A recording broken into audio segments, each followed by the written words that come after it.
Welcome BSc and first sem. This is Lalima Sinha's channel, means your channel. So हम पढ़ते हैं BSc nursing first sem का 2024 INC syllabus के according. हमारा चल रहा था यूनिट 1 एनाटॉमी का, जो चैप्टर का नाम है इंट्रोडक्शन, और उस पर हम टॉपिक डील किए थे। फर्स्ट टॉपिक था हमारा लेवल ऑफ ऑर्गेनाइजेशन और सेकेंड टॉपिक हमारा था एनाटॉमिकल टर्म्स। तो जो एनाटॉमिकल टर्म्स था, मैंने कल उसका सिर्फ इंट्रोडक्शन दिया था, आपको समझाया था कि क्या क्या टर्म है। अब उसको मैं आपको किस तरीके से लिखते हैं विथ एग्जांपल मैं आपको एक्सप्लेन करूंगी।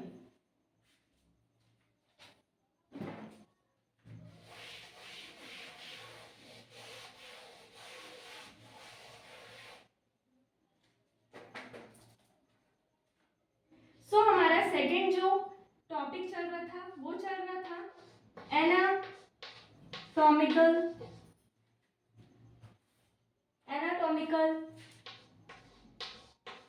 टर्म्स। एनाटॉमिकल टर्म्स यानी हम जो सब्जेक्ट पढ़ रहे हैं उसका नाम क्या है, एनाटॉमी, और टर्म्स मतलब शब्द, वर्ड। तो एनाटॉमिकल टर्म्स, पहला टर्म्स हमने क्या देखा था, सुपीरियर। सुपीरियर सुपीरियर सो सुपीरियर का मतलब क्या होता है, जब भी हम बॉडी पार्ट के ऊपर की बात करते हैं, टॉप ऑफ द बॉडी की बात करते हैं। सो इसका डेफिनेशन क्या होगा, definition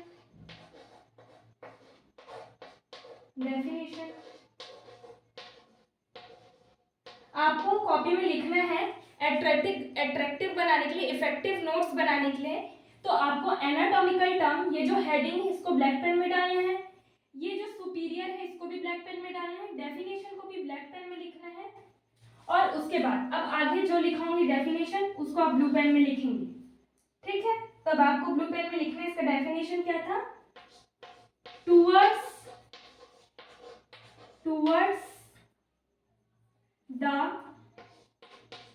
the top of the body, towards the top of the body. Okay, इसका एग्जाम्पल, अब ये जो एग्जाम्पल है इसको भी आपको ब्लैक पेन में हेडिंग देना है। अब इधर आपको ब्लू पेन से लिखना है, ब्लू पेन में आपको लिखना है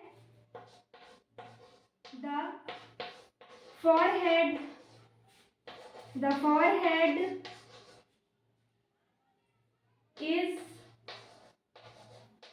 superior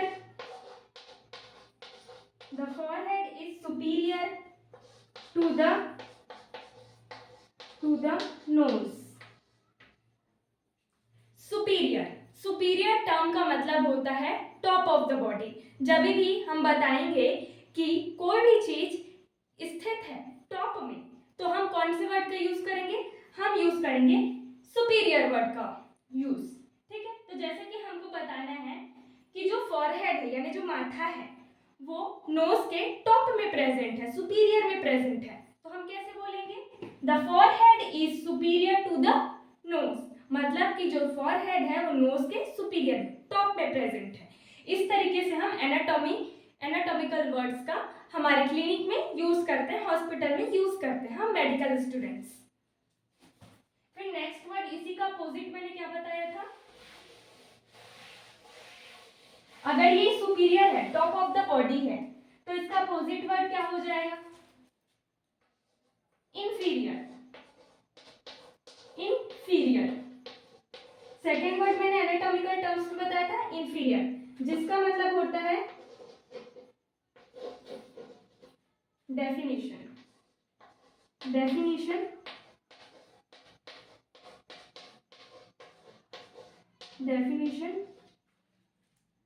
towards the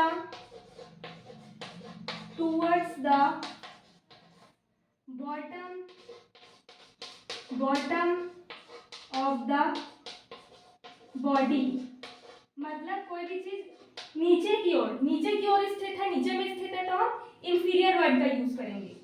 जैसे कि कोई बॉडी ऑर्गन नीचे में स्थित है तो हम उसमें इंफीरियर का यूज करते हैं। जैसे कि example, the The nose is inferior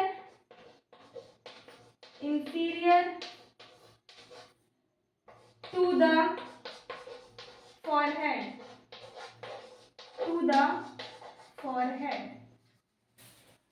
जैसे कि कोई भी बॉडी पार्ट ऑर्गन हमारे नीचे की ओर स्थित है, नीचे में स्थित है, तो हम इंफीरियर शब्द का, इंफीरियर एनाटॉमिकल टर्म का यूज करेंगे। जैसे कि जो नोज है वो इंफीरियर में प्रेजेंट है, किसके इंफीरियर में? फॉरहेड के इंफीरियर में। हम जब भी एनाटॉमी में लोकेशन बताते हैं तो इस तरीके से ही लोकेशन बताते हैं, कोई भी बॉडी ऑर्गन कहाँ पे प्रेजेंट है। तो जैसे कि अभनपुर कहाँ पे प्रेजेंट है कोई पूछ देगा तो आप क्या बोलोगे? अभनपुर तो रायपुर में प्रेजेंट है, ऐसा बोलोगे ना। तो वैसे ही हम कैसे यूज करते हैं कि नोज कहाँ पे स्थित है कोई पूछ देगा तो हम क्या बोलेंगे?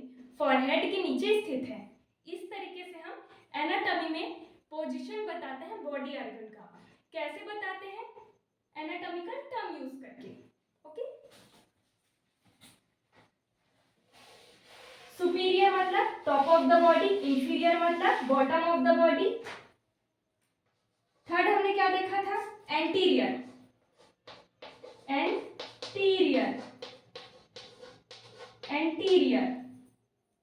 Definition,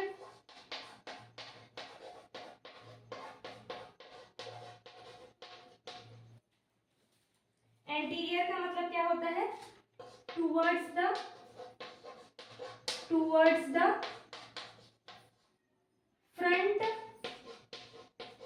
front of the body, यानी बॉडी के सामने में स्थित है बॉडी ऑर्गन के। Example, the ribs are vertebral. The ribs are vertebral.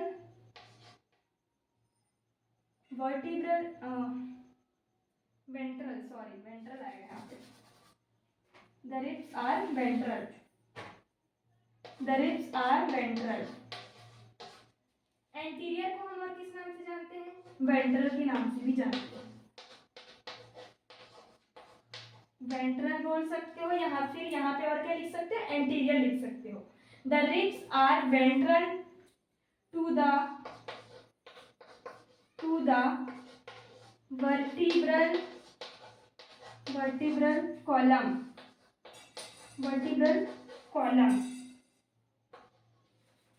देखो, एंटीरियर और वेंट्रल इन एनाटॉमिकल वर्ड का यूज हम कब करते हैं?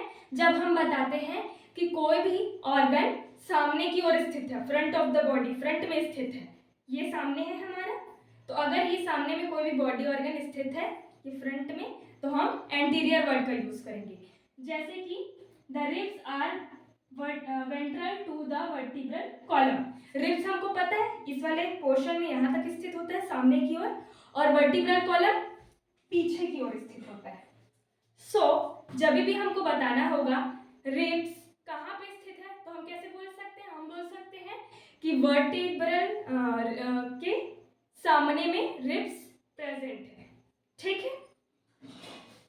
ये वेंट्रल फ्रंट बताने के लिए, फ्रंट में स्थित है मतलब फ्रंट में है उसका पोजीशन, उसका लोकेशन।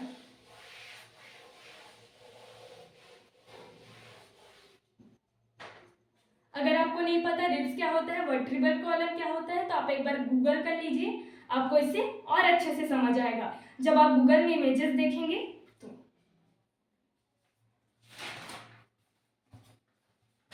Dorsal position. फोर्थ हमने क्या देखा था? पोस्टीरियर। इसको और क्या बोलते हैं? डॉर्सल। Posterior dorsal. इसका डेफिनेशन क्या है? डेफिनेशन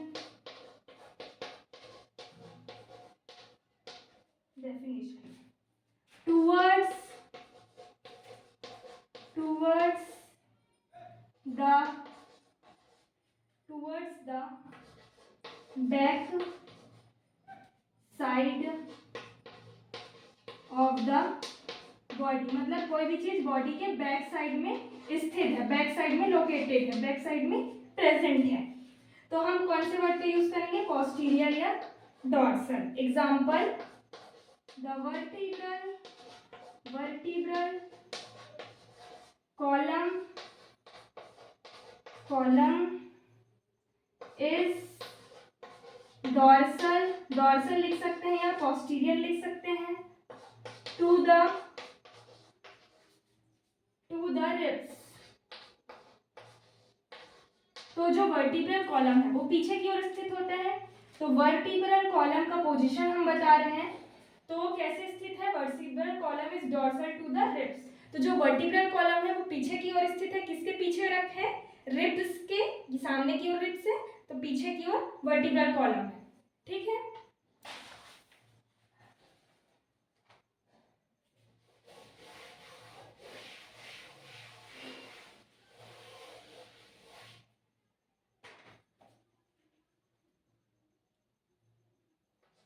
फिफ्थ हमने क्या देखा था? मीडियल मतलब मिड लाइन, बॉडी के बीचों बीच जो लाइन होती है उसको मीडियल बोलते हैं। डेफिनेशन,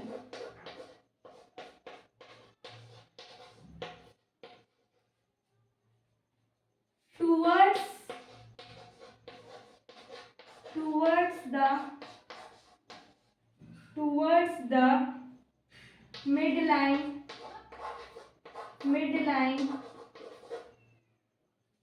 of the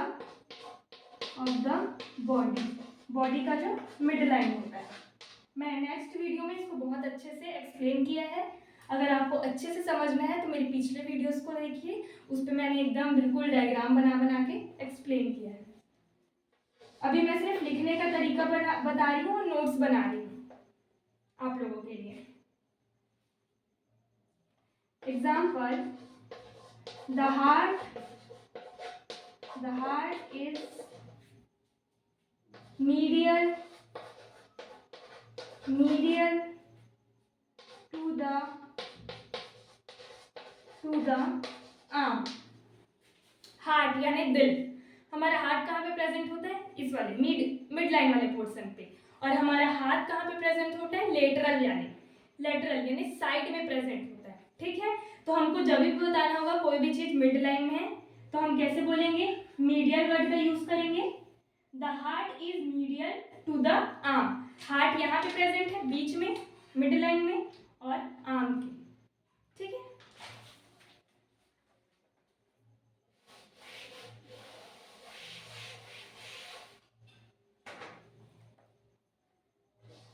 सिक्स्थ हमने पढ़ा था lateral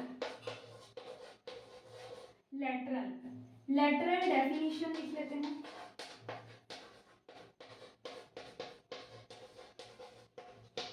definition, away from the mid line से अवे, दूर में। Away from the mid line मतलब मिड लाइन से दूर में। ऑफ द बॉडी क्यों बोल रहे हैं? क्योंकि बॉडी के बारे में बात हो रही है। Example, the arm is lateral।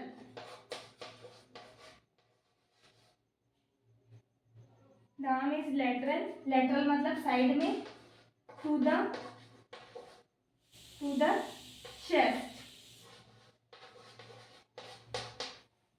Chest हमारा कहाँ पे है? बीच में यानी छाती। और आर्म यानी हाथ हमारा कहाँ पे है?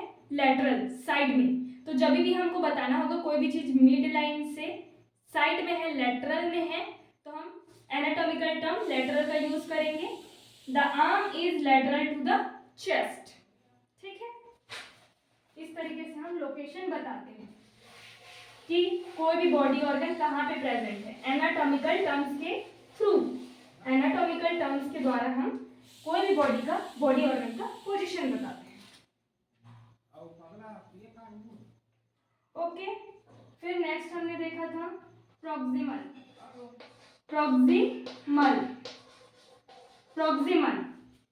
Proximal definition, proximal definition, proximal definition, close to the point, close to the point of close to the point of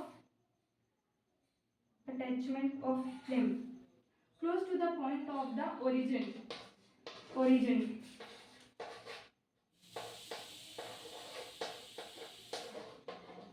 मैंने बताया था प्रॉक्सिमल मतलब जब भी कोई भी चीज बॉडी के पास आ रही है।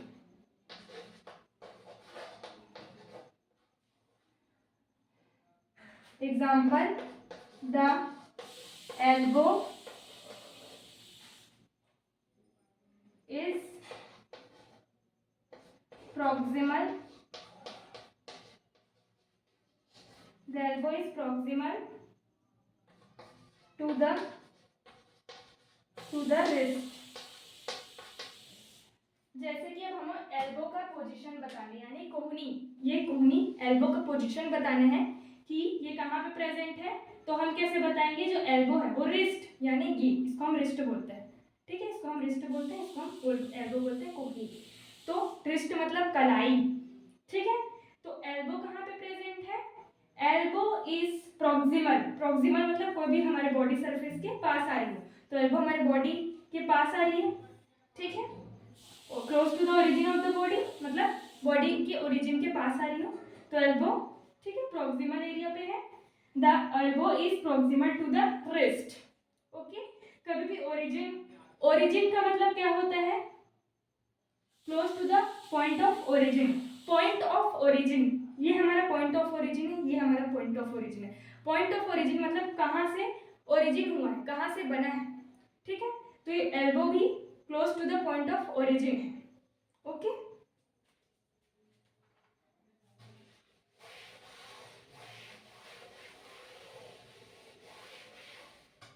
नेक्स्ट हमने वर्ड देखा था distal, distal next anatomical term था। डेफिनेशन क्या, definition, away from the origin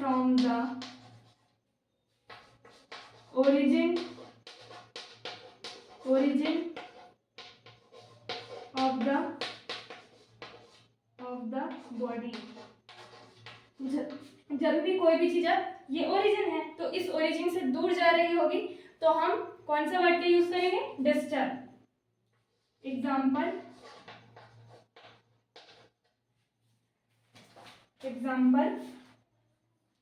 the knee is, the knee यानी घुटना, नी यानी घुटना, द नी इज डिस्टल यानी दूर में, the knee is distal to the, the knee is distal to the thigh, thigh मतलब लेग का जो सबसे ऊपर वाला पार्ट रहता है उसको हम थाई बोलते हैं, नीचे वाले को लेग बोलते हैं, ठीक है। ये हमारा लेग होता है इस तरीके से, यहाँ पे घुटना होता है, ठीक है। ये हमारा क्या होता है, थाई होता है, ठीक है, थाई। यहाँ पे घुटना होता है यानी माड़ी होता है, फिर ये लेग होता है, ठीक है। सो जो हमारा नी है, नी वो कैसे है, डिस्टल में है, ओरिजिन, ये वाला एरिया है वो ओरिजिन ऑफ द क्या है, बॉडी है, ओरिजिन, यहाँ से ओरिजिन हुआ है, लेग का स्टार्टिंग हुआ है, तो ये ओरिजिन पॉइंट है, ठीक है। तो नी कैसे है, ओरिजिन पॉइंट से दूर है, ये ओरिजिन पॉइंट से दूर है, सो इसी का डिस्टल वर्ड का यूज किया है, अवे है, दूर है।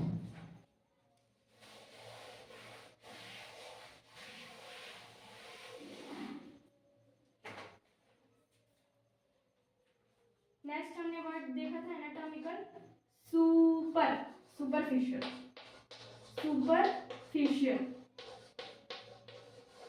सुपरफिशियल, सुपरफिशियल का डेफिनेशन,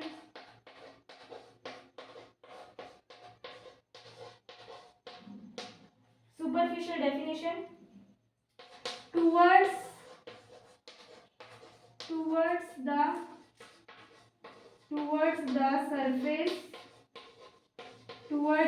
सरफेस, यानी सुपरफिशियल का मतलब मैंने क्या बताया था, जब भी बॉडी की सरफेस में हो कोई भी चीज। एग्जाम्पल, इसका बेस्ट एग्जाम्पल मैंने स्किन दिया था। बॉडी के सरफेस में क्या है, स्किन है। The skin is superficial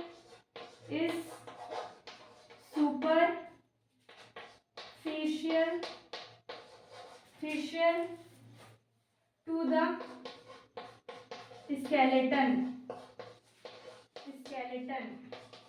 skeleton का मतलब क्या होता है, बोन होता है। ब्रैकेट में लिख देती हूँ, बोन।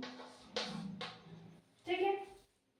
सो जब भी हम बॉडी के सरफेस की बात करेंगे, ठीक है, तो हम कौन सा वर्ड का यूज करेंगे, सुपरफिशियल। ठीक है। तो example, skin is superficial to the skeleton. Skeleton यानी हड्डी, बोन के ऊपर में, सुपरफिशियल में क्या है, स्किन है, हमारा मांस है, हमारा मसल है। Okay.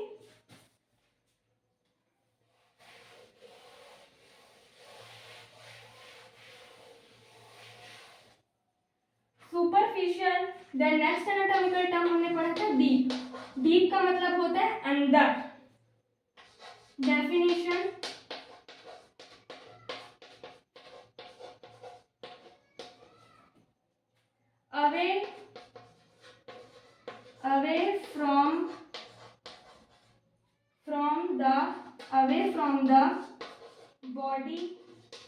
away from the body surface,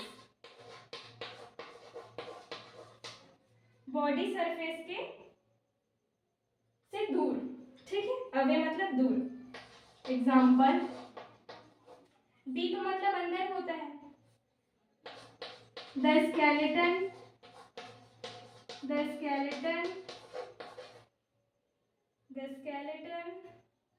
is deeper, यानी अंदर में है, यानी हड्डी जो है वो अंदर में है, बोन जो है वो अंदर में है।